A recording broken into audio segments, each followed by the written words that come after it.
আপনি কি ডাক্তার জাহিদুর রহমানকে আক্রমণ করেন নাই? দুই ধরনের ভুল হয়, একটা হচ্ছে ইচ্ছাকৃত ভুল আর একটা হচ্ছে অনিচ্ছাকৃত ভুল।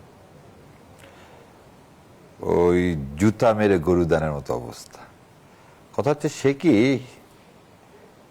পররাষ্ট্র নীতির বাহিরে গিয়ে ভারত কখনো সবসময়, আমি আপনারা দেখছেন আমি সবসময় যেটা বলি, এটা উপলব্ধি করতে হবে দেশের মানুষকে, এবং স্পেশালি মনে হয় আল্লাহ চাইছেন, কারণ যার কথা বলতেছেন উপদেষ্টা সে কয়েকদিন আগে ভারতের খুব তাবেদারি করছেন। সো তাবেদারি করলেও ভারত হওয়া যায় না, যে কথাটা আমি বারবার বলছি। বিএনপি চাইলেও কোনোদিন ভারত হতে পারবে না, কিন্তু কারণ ভারত কোনোদিনই বিএনপিকে বিশ্বাস করবে না। সেকেন্ডলি, ওনাকে এই যে বসায় রাখলেন, ওনাকে তারপর ভিতরে ঢুকতে দিলেন, উনি ঢুকলেন না, ফিরে আসলেন, রাষ্ট্রীয়ভাবে কি ভারত এর জন্য সরি বলছে বাংলাদেশের জনগণের কাছে? না। আমি প্রথম থেকে একটা কথা বলে আসছি, ভারত কোনোদিন আমাদের সাথে মানে বাংলাদেশের জনগণের সাথে কোনোদিন কোনো সম্পর্ক চায়নি, এবং সেটা আজ থেকে না, সেটা 47 না, 1905 সাল থেকে। 1905 সাল থেকে। কেন 1905 সাল থেকে বলি? যখন বঙ্গভঙ্গ, ঢাকা, আমাদের পূর্ব পাকিস্তান যেটা ছিল, এটা মুসলমান অধ্যুষিত কোনো এলাকা ভালো হোক, এটা কোনোদিন ভারত চায় না। ভারতের প্রথম পররাষ্ট্রনীতির মূল কারণই হচ্ছে মুসলমান ঠেকাও। কিন্তু একটা জিনিস মনে রাখেন, 47 সালে কিন্তু আমরা ভাগ হয়েছি যে দ্বিজাতি তত্ত্বের ভিত্তিতে, সেখানে কিন্তু ছিল মাইনরিটি শাসন। মানুষকে একটা জিনিস বুঝতে হবে, ভারত কে শাসন করে? ভারত ব্রাহ্মণেরা শাসন করে। এই ব্রাহ্মণরা শাসনের জন্যই দলিতরা নিষ্পেষিত হয়।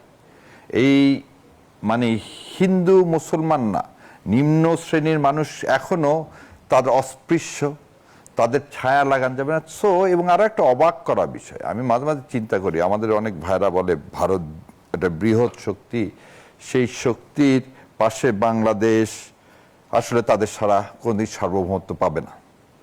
এই যে ভ্রান্ত ধারণা, যে দেশের 22% হাউস হোল্ডের, আবার বুঝেন 22% হাউস হোল্ডের টয়লেট ফ্যাসিলিটি নাই, সে আপনাকে কি দিবে বলেন তো?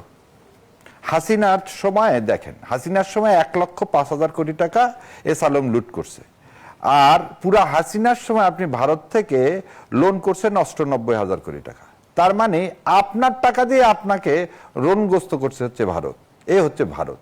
ভারত কোনোদিন আপনার বন্ধু ছিল না, আজও নাই, আগামীতেও থাকবে। কিন্তু ডাক্তার জাহিদুর রহমান যে প্রতিক্রিয়া দেখিয়েছে, সেটাকে কিভাবে মূল্যায়ন করবেন? তিনি রাষ্ট্রীয় প্রটোকল আমরা দেখেছি যে প্রত্যাখ্যান করে দেশে ফিরে এসেছেন কঠোর অবস্থান এবং আত্মসম্মান নিয়ে, সেই বিষয়টিকে কিভাবে মূল্যায়ন করবেন? শোনেন, আত্মসম্মানটা আগের দিনে বিকায় দিচ্ছেন। পররাষ্ট্র মন্ত্রণালয়ে হাই কমিশনারকে ডেকে আনলেন কি জন্যে? জাহিদুর রহমানকে ফিরিয়ে দেওয়ার জন্য। আর যে লোক বাংলাদেশকে এক করে দিতে চাইলেন, ত্রিবেদী, তাকে ডাকার আপনার সাহস হলো না। এখন পর্যন্ত বিএনপি না সংসদে না বাইরে এই নিয়ে একটা স্টেটমেন্ট চাইছে না ব্যাখ্যা চাইছে। উনি কে আমাদের 20 কোটিকে একসাথে করার? উনি কে? শোনেন, একটা কথা বারবার বলি, ত্রিবেদী, দীনেশ ত্রিবেদী জানা উচিত। যে আজকে দেখলাম একটু আগে একজন বলছে যে রংপুর বিভাগকে এক করে না, করেন না ভাই। কত ধানে কত চাল পারবেন? বহুত চেষ্টা করছেন তো। আমরা কাশ্মীরের মতো আপনি নিতে পারবেন এটা ঠিক না, আমরা ডোকালাম নিয়ে নেব। আপনি যদি এই দীনেশ বাবু 20 কোটি, আপনার সাথে যাব কেন? গেলে চায়নার সাথে যাব। বারবার বলছে চায়না পাকিস্তানের সাথে যাব, আপনার সাথে যাব কেন?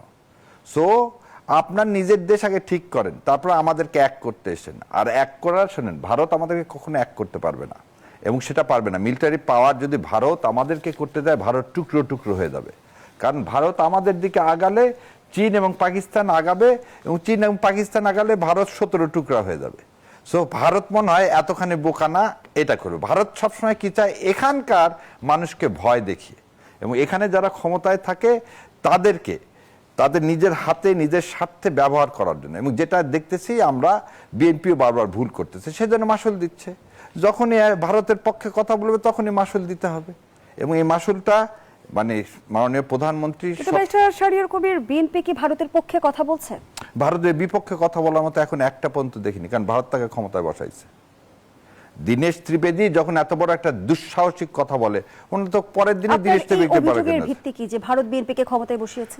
আজ পর্যন্ত 3-4টা ভিত্তি, আজ পর্যন্ত কোনো উত্তর কেউ দিতে পারেনি। আনন্দবাজার পত্রিকায় কেন সেই রিপোর্ট প্রকাশ হলো সে বিষয়ে কোনো আজ পর্যন্ত টিল ডেট দিতে পারেননি। কি অদৃশ্য শক্তির জন্য বললেন মাননীয় প্রধানমন্ত্রী সেদিন, যা আমার দেশে ফেরা আমার হাতে না, বলতে পারেননি।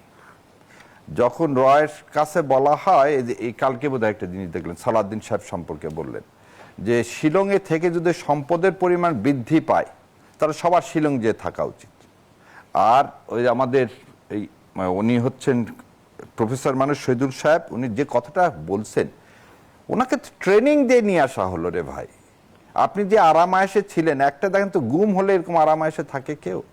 সো আপনি ভারতের বলয়ের মধ্যে থেকে আপনি যখন একটা হাইকমিশন একটা কথা বলবে সেটার প্রতিবাদ করলেন না, আর যখন আপনার উপদেশটাকে দিল্লি থেকে ফিরিয়ে দাও, আপনি একটা জিনিস বুঝতে হবে, দিল্লি থেকে ফিরিয়ে দাও না, এটা আবার জাহিদ সাহেব নাটক করছেন কিনা আমি জানি না। আপনাকে বসায় রাখছে, যে কোনো ইমিগ্রেশনের ক্ষমতা আছে বসিয়ে রেখে প্রশ্ন জিজ্ঞাসা করার, তাকে তো এন্ট্রি দিছে, সে ঢোকেনি তো, সে ঢোকেনি। এখন এটা ঢোকেনি, এটাও কি সেই রয়ের কোনো কিছু দেখাতে চায় কিনা এদেশে যে না ভাই আমি ভারতের সাথে নাই? কারণ দুদিন আগে তো দেখলাম সে ভারতের পক্ষে কথা বললো।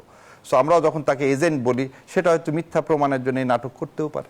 সো আমি জানি না, কিন্তু বাংলাদেশ যে বিএনপির উচিত ভারতের বিরুদ্ধে অবস্থান নেওয়া এবং দীনেশ ত্রিবেদীকে বহিষ্কার করা, আমাদের দেশে যত ইন্ডিয়ানরা চাকরি করে তাদের ওয়ার্ক পারমিট বাতিল করা। অসংখ্য ধন্যবাদ জানাচ্ছি ব্যারিস্টার শাহরিয়ার কবির, রাশেদ খান। ইতিমধ্যে আমরা দেখলাম উপদেষ্টা জাহিদুর রহমানের ঘটনায় ভারতীয় ভারপ্রাপ্ত হাই কমিশনারকে তলব করে অসন্তোষ জানিয়েছে ঢাকা, কিন্তু ঢাকার এই অসন্তোষ দিল্লি কতটা আমলে নেবে বলে মনে করেন? শাহরিয়ার ভাইয়ের কথাগুলো শুনছিলাম, তিনি ভারতের বিরুদ্ধে বলছিলেন। তার বক্তব্য শুনলে মনে হয় যে তিনি একজন আগ্রাসন বিরোধী নেতা। তো এই বাংলাদেশে আগ্রাসনের সব থেকে বেশি শিকার হয়েছে বিএনপি, এবং তিনি তার শুরুতে বললেন যে বিএনপি চাইলেও কখনো ভারতের সাথে যেতে পারবে না। অর্থাৎ তিনি তার ওই শুরুর বক্তব্যের মাধ্যমে তার শেষের বক্তব্য যে আসলে অপ্রয়োজনীয়, অনর্থক, তিনি নিজেই প্রমাণ করেছেন।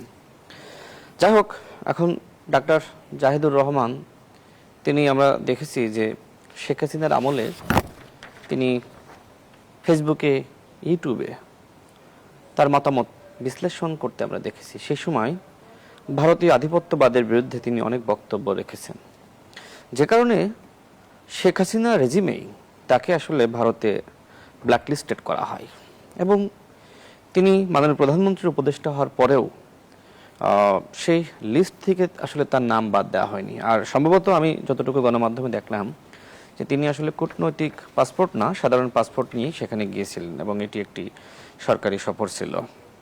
যাই হোক, আমরা মানুষ, আমাদের বক্তব্যে অনেক সময় ভুল হয়, এবং আমি জানি না আসলে ডক্টর জাহিদ কোথায় আসলে তিনি আসলে ভারতের পক্ষে বক্তব্য দিয়েছেন, আই ডোন্ট নো।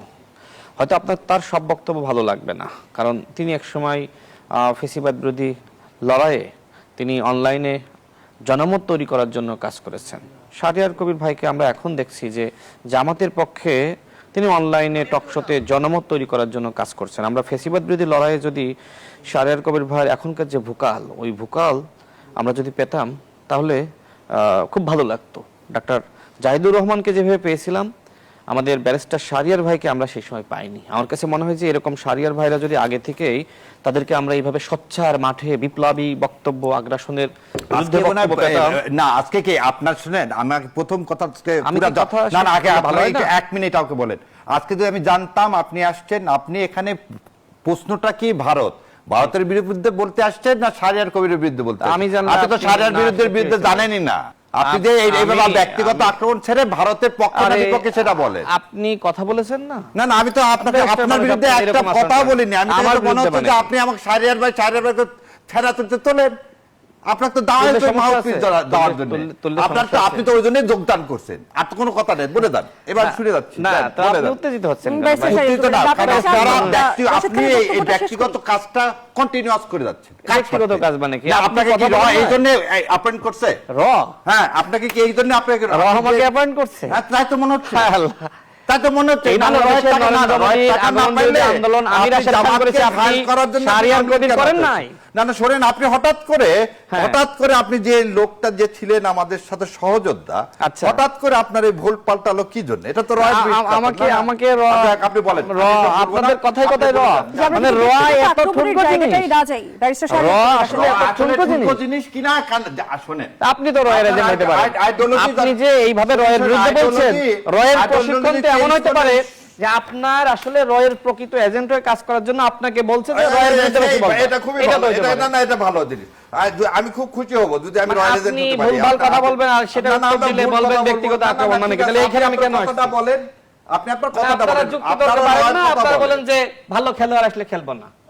ওই যে ভাই, আপনি খুব ভালো খেলোয়াড়, ওইজন্য আমি খারাপ আমরা ভয় খেলতে চাই না। তাহলে শুনে মেসি ভাই, আপনি মেসি, আমি তো খেলাই জানি না, আমি খেলবো কেন আপনার সাথে? আমি সেজন্য জানতাম না, শুনেন, আমি সেজন্য দর্শক হয়ে থাকতে দেখেন আমি কেমনে বলি। না না, আমি দর্শক হয়ে, আপনি তো ভালো বলেন, জানেন তো দর্শক হতে তাই। আপনি শোনেন, আপনি রাতে যদি ঘুম না হয় কথা না বলে ভালো মতো কথা বলবেন, ভালো মতো কথা বলবেন, আপনি কেন কথা বলেন না, কথা বলতেছেন? আমি কথা বলেন না, কলম নিচে নামাই কথা বলেন।